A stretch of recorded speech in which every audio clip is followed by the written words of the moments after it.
Барлықтарыңа сәлем. Бүгін мен сіздерге осындай ойынды қалай жасау керек екенін көрсететін боламын.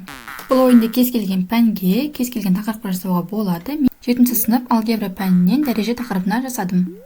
Ең бірінші маған 7 сыныптың алгебра кітабы керек болады. Ол үшін мен Google'дан 7 сынып алгебра кітабын қарап алдым.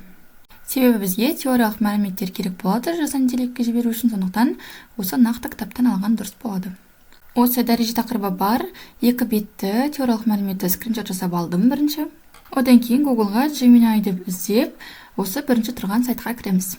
Бұл сайтқа өзіңіздің аккаунтыңызбен тіркеліп аласыз. Одан кейін сіздерде осындай бет ашылады. Осы плюсті басып, осы белгіні басып, жаңағы түсіріп алған 3 суретімізді жүктейміз. Келесі өзіміз құрастырғымыз келетін ойынның идеясын жазамыз. Мысалы мен осы тақырып бойынша ойын құрастырғым келіп тұр. 2 топ болады, арқан тартысы ойыны.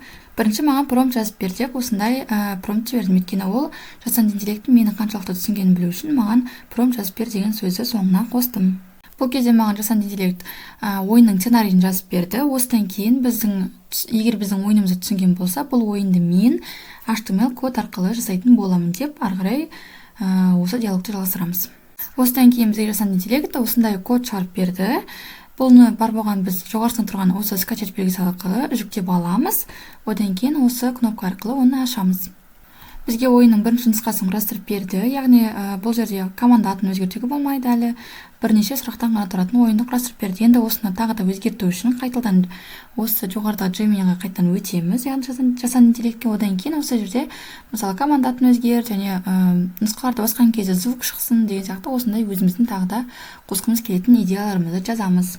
Gemini оны өзгертіп, тағы да код шығарып береді. Осы кодтың жоғарысында тұрған жүктеу батырмасын басып, тағы да осы жүктелген файлды ашып, не өзгергенін қарай аламыз. Яғни бұл жерде команда атын өзгерген екен және де звук қосылған екен. Яғни мына жерде дұрыс жауапты қосқан кезде звуктар қосылған.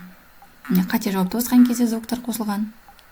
Және осы диалогты жалғастыра отырып, Gemini'дің өзінен тағы да қандай заттар қосуға болатынын сұрауға да болады. Мысалы, бұл жерде маған ойынды қызықты болу үшін 2x ұпай деген сияқты немесе қате жауапты қауіпті сұрақ деген сияқты идеяларды айтты. Өзіңізге керегін алып, тағы да осы чатты жалғастыра отырып жасаңыз болады. Мен бұл жерден барлығын қос деп айттым. Ары қарай менде осындай ойын шығарып берді. Яғни менде сұрақты алмастыруға бір мүмкіндік берді 2 топқа да. Және команданың атын ауыстыруға болады жаңағыдай, және звуктарды шығаруға болады. Тағы да өзіңізді өзгерткің келетін затты осылай жалғастырып сұрай берсеңіздер болады. Осы сақтап алған ойыныңызды кез келген WhatsApp-та немесе Telegram-ға жіберіп қойсаңыздар болады, кез келген экраннан ашыла береді. Яғни біз кодты сақтап жатырмыз ғой, сол код файл болып бізде ноутбугымызда сақталып жатыр, соны жібересіздер. Яғни сол бойынша ашылады. Осымен біздің ойын жасау видеомыз аяқталды. Сабақ пайдалы болса каналға тіркеліп, лайк басып кетіңіздер. Сау болыңыздар. Келесіде тағы да қызықты тапсырмаларды жасауды көрсететін боламын.